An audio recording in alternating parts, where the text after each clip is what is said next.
జై గురుదత్త అందరికీ ఈరోజు సౌందర్యలహరి 14వ శ్లోకం చూద్దాం. క్షితౌ షట్పంచాశద్ ద్విసమధిక పంచాశదుదకే హుతాశేద్వాషష్టిష్ చతురధిక పంచాశదనిలే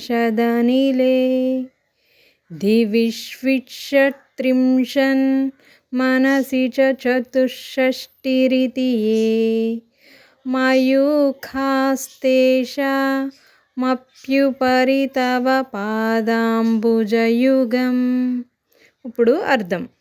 ఈ విశ్వం మొత్తం పంచభూతాలైన భూమి, నీరు, అగ్ని, వాయువు, ఆకాశం మరియు మనస్సు అనే తత్వాలతో నడుస్తుంది. ఈ తత్వాలన్నింటిలోని అనేక దివ్యశక్తులు, కిరణాలు, దేవతా తేజస్సులు కలిసి ఉన్నాయి. అయితే ఈ శక్తులన్నింటికీ మూలాధారం ఎవరు? వాటన్నింటికీ అతీతంగా ఉన్న పరమశక్తి ఎవరు అని ఆలోచిస్తే మన అందరికీ ఒకటే తెలుస్తుంది. ఆదిశక్తి, పరాశక్తి అయిన అమ్మవారు అని తెలుస్తుంది. ఈ శ్లోకంలోని అమ్మవారి పవిత్ర పాదపద్మాలు ఈ సమస్త శక్తుల కంటే ఉన్నతమైనవిగా ఆది శంకరాచార్యులు మనకు చెబుతున్నారు. అమ్మవారి పాదాలను భక్తితో సేవించేవారికి భౌతిక సుఖాలు మాత్రమే కాదు, ఆధ్యాత్మిక జ్ఞానం కూడా కలుగుతుంది. మనసుకు ప్రశాంతత కలగడమే కాకుండా అహంకారం, భయం, దుఃఖం వంటి వాటి నుండి విముక్తి పొందుతాము. జై గురుదత్త.